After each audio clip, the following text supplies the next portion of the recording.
আসসালামু আলাইকুম, শুভ সকাল। আমি মোহাম্মদ নাহিদ হাসান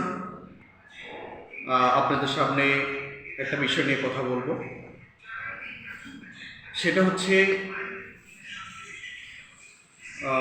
আজকে একটা খবর দেখলাম,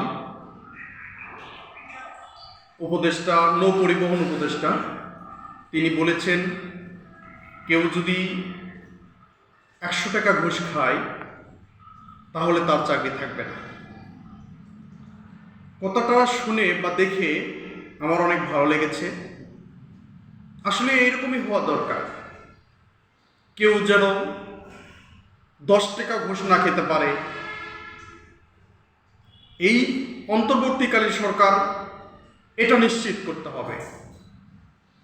এটা নিশ্চিত করতে পারলেই বুঝতে হবে বাংলাদেশ কিছুটা সংস্কার করা হয়েছে। ধন্যবাদ সবাইকে।